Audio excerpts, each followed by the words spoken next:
Hi, boys and girls. Today we're going to be reading the story Chrysanthemum by Kevin Henkes. But before we begin our story, I'd like to stop and talk about identifying characters before we begin. Identifying characters. A character is a person or an animal in a story.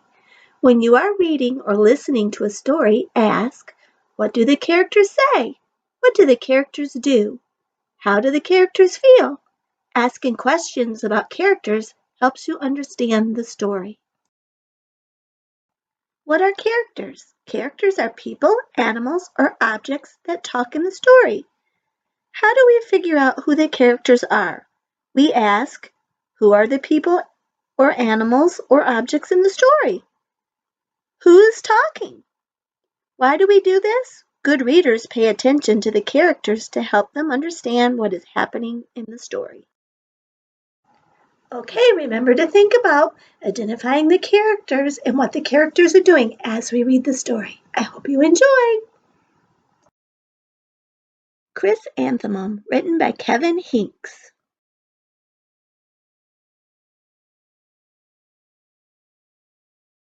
The day she was born was the happiest day in her parents' lives. She's perfect, said her mother. Absolutely, said her father. And she was. She was absolutely perfect. Her name must be everything she is, said her mother. Her name must be absolutely perfect, said her father. And it was. Chrysanthemum. Her parents named her Chrysanthemum. Chrysanthemum grew and grew and grew, and when she was old enough to appreciate it, Chrysanthemum loved her name. She loved the way it sounded when her mother woke her up. She loved the way it sounded when her father called her for dinner. And she loved the way it sounded when she whispered it to herself in the bathroom mirror. Chrysanthemum, chrysanthemum, chrysanthemum. Chrysanthemum loved the way her name looked when it was written with ink on an envelope. She loved the way it looked when it was written with icing on her birthday cake. And she loved the way it looked when she wrote it herself with her fat orange crayon. Chrysanthemum, chrysanthemum, chrysanthemum. Chrysanthemum thought her name was absolutely perfect. And then she started school.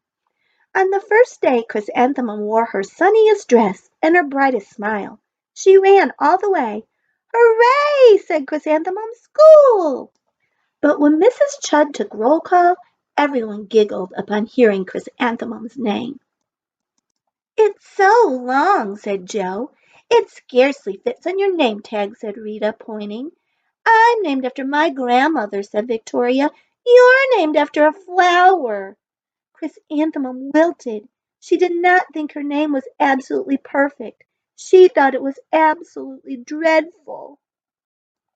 The rest of the day was not much better. During nap time, Victoria raised her hand and informed Mrs. Chud that Chrysanthemum's name was spelled with 13 letters. "That's exactly half as many letters as there are in the entire alphabet," Victoria explained. "Thank you for sharing that with us, Victoria," said Mrs. Chud. "Now put your head down." "If I had a name like yours, I'd change it," Victoria said, as the students lined up to go home. "I wish I could," thought Chrysanthemum miserably. "Welcome home," said her mother. "Welcome home," said her father. "School is no place for me," said Chrysanthemum. "My name is too long. It scarcely fits on my name tag, and I'm named after a flower." "Oh, pish," said her mother. "Your name is beautiful." "And precious and priceless and fascinating and winsome," said her father. "It's everything you are," said her mother. "Absolutely perfect," said her father. Chrysanthemum felt much better after her favorite dinner, macaroni and cheese with ketchup, and an evening filled with hugs and kisses and parcheesi. That night Chrysanthemum dreamed that her name was Jane. It was an extremely pleasant dream. The next morning Chrysanthemum wore her most comfortable jumper. She walked to school as slowly as she could. She dragged her feet in the dirt. "Chrysanthemum, chrysanthemum, chrysanthemum," she wrote. "She even looks like a flower," said Victoria as Chrysanthemum entered the playground. "Let's pick her," said Rita, pointing. smell her, said Joe. Chrysanthemum wilted. She did not think her name was absolutely perfect. She thought it was absolutely dreadful. The rest of the day was not much better. During nap time, Victoria raised her hand and said, "A chrysanthemum is a flower. It lives in a garden with worms and other dirty things." "Thank you for sharing that with us, Victoria," said Mrs. Chudd. "Now put your head down." "I just cannot believe your name," Victoria said as the students lined up to go home. "Neither can I," thought Chrysanthemum miserably. "Welcome home," said her mother. "Welcome home," said her father. "School is no place for me," said Chrysanthemum. "They said I even look like a flower. They pretended to pick me and smell me." "Oh, pish," said her mother. "They're just jealous." "And envious and begrudging and discontented and jaundiced," said her father.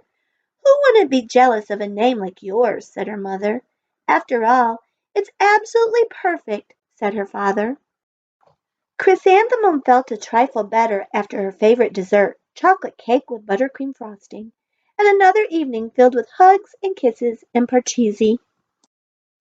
That night Chrysanthemum dreamed that she really was a chrysanthemum.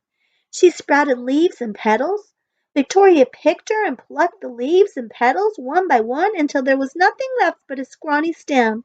It was the worst nightmare of Chrysanthemum's life. Chrysanthemum wore her outfit with 7 pockets the next morning. She loaded the pockets with her most prized possessions and her good luck charms. Chrysanthemum took the longest route possible to school. She stopped and stared at each and every flower. "Chrysanthemum, chrysanthemum, chrysanthemum," the flowers seemed to say. That morning the students were introduced to Mrs. Twinkle, the music teacher. Her voice was like something out of a dream, as was everything else about her. The students were speechless. They thought Mrs. Twinkle was an indescribable wonder. They went out of their way to make a nice impression. Mrs. Twinkle led the students in scales. Then she assigned roles for the class musical. Victoria was chosen as the dainty fairy queen. Rita was chosen as the spiffy butterfly princess. Jo was chosen as the all-important pixie messenger. And Chrysanthemum was chosen as a daisy. "Chrysanthemum's a daisy, chrysanthemum's a daisy," Jo, Rita, and Victoria chanted, thinking it was wildly funny. Chrysanthemum wilted. She did not think her name was absolutely perfect. She thought it was absolutely dreadful. "What's so humorous?" asked Mrs. Twinkle. "Chrysanthemum," was the answer. "Her name is so long," said Jo. "It scarcely fits on her name tag," said Rita, pointing. "I'm named after my grandmother," said Victoria. "She's named after a flower." "My name is long," said Mrs. Twinkle. "It is?" said Jo. "My name would scarcely fit on a name tag," said Mrs. Twinkle. "It would?" said Rita, pointing. "And," said Mrs. Twinkle, "I'm named after a flower, too." "You are?" said Victoria. "Yes," said Mrs. Twinkle. "My name is Delphinium, Delphinium Twinkle.